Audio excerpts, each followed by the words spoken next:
And if you need any more information on the Ansett trivia competition, you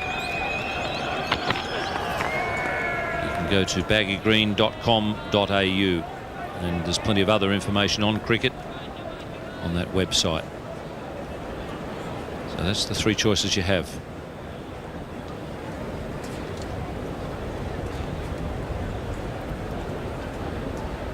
That is the question for today. In which year was the scorebook entry "Lily caught Willie, bowled Dilly" made in a test match? That would have delighted Irving Rosenwater, that little entry.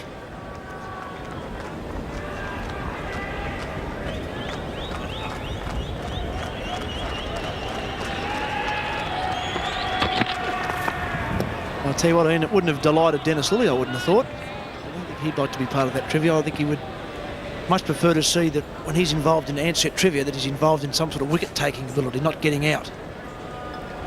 When Dennis Lilly was on the cricket field, mate, only one thing delighted him, and that was getting a wicket.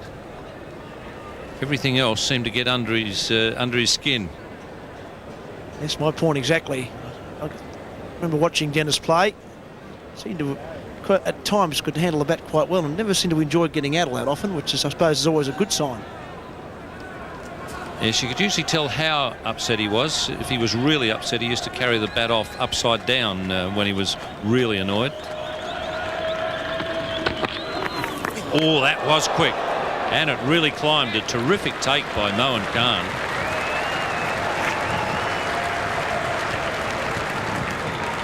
Well, apart from the no ball, that was an excellent piece of cricket, really. 150 kilometres an hour, that was quick. It was through Ricky Ponting. A super take from Mohan Khan. That really took off. Ricky Ponting saying, where did that one come from? Well, I tell you what, that was climbing. We've just been talking about Dennis Lilly. His bowling partner, Jeff Thompson, at this ground got one to climb straight over Rodney Marsh's head, just like that delivery, and it bounced right underneath the scoreboard. Shoaib's enjoyed it. And once again, a climber. Well, that's good pace. See by the way Mohan Khan took that one as well. Shoaib Akthar is really building up a nice head of steam here. Look at that. If Mohan Khan lets that one go, that's probably only one or two bounces into the fence down that far end. So that's when it's nice to be up here in the commentary box and not out there with a green helmet on.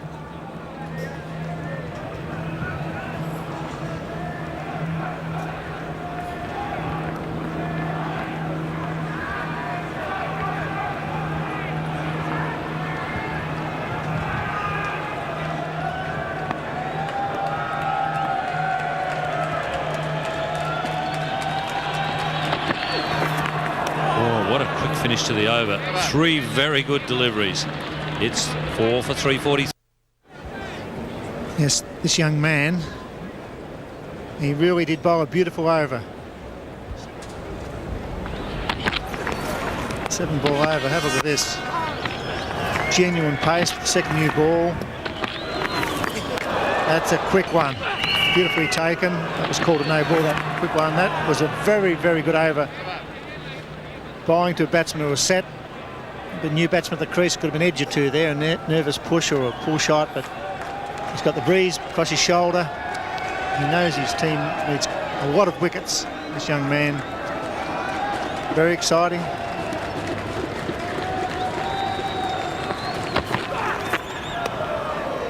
Giving his all, Ian Healy, and he just needs to get at the tail, doesn't he? He's bowling a batsman in form all the time. Together a fantastic partnership. 133 to Langer, 179 to Ricky Ponting, and still just 4 down. The partnership 312.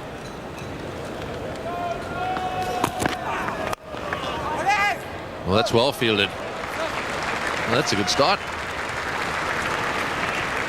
Yes, it's a very good start. But the thing in a long game of cricket, like a test match, a 5-day game, is you've got to maintain it. Got to maintain it when the opposition is starting to get on top, and that's what hasn't happened with Pakistan. They've had some very, very good periods in this test series, but in in every game, in all 3 test matches. Eventually Australia's mental toughness has just won the day, and Pakistan have wilted.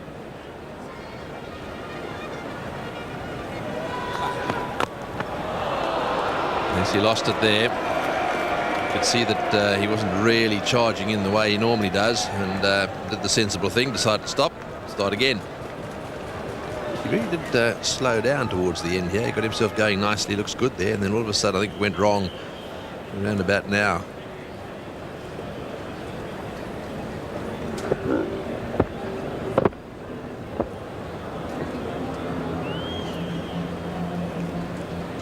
Yes, it's interesting. He really does stride out early on, and he does turn around and get right into it, and then just slows a little bit towards the end.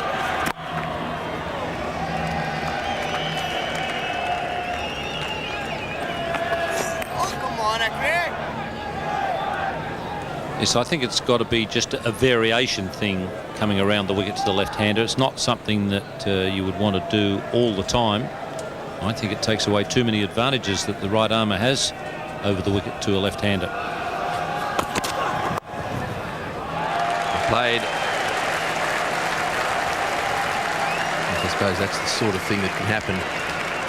He loses his line a little bit because of all the changes he's got to make. Now then, what's he going to do here? Is it back round again?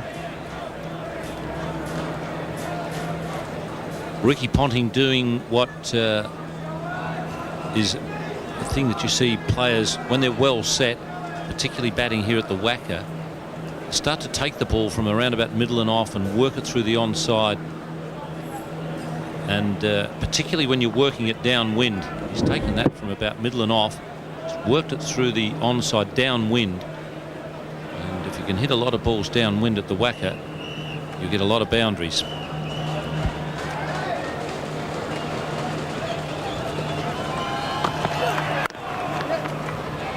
Another single. Well, these two are certainly writing themselves into the record books. The highest 5th wicket partnership ever was that 405 by Barnes and Bradman. It's 50-odd, 54 years ago. And Steve Waugh and Greg Blewett 385, Alan Border and Steve Waugh 332. That was undefeated, that partnership. This one's also not finished yet.